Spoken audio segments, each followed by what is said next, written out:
Double-click on downloaded file. Click on More Info and then click on Run Anyway. Click Next. Accept the agreement and click Install.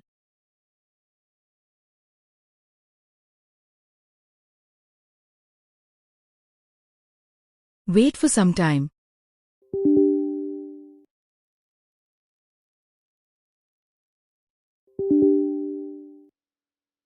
Here USB is already selected. Click on drop-down and select PosBox Printer.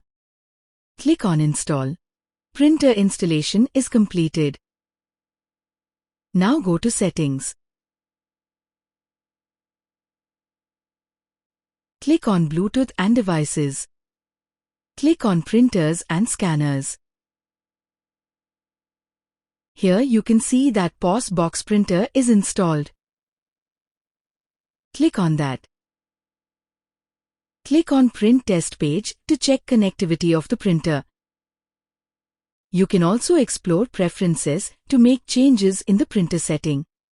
Here default paper size is 100 mm by 150 mm. You can click on drop down to change the label size.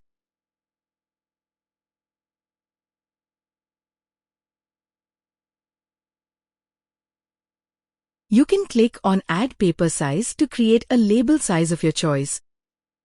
In Print option, you can change speed and darkness of the printer. Maximum speed should be 150 mm per second. Hope this video was helpful.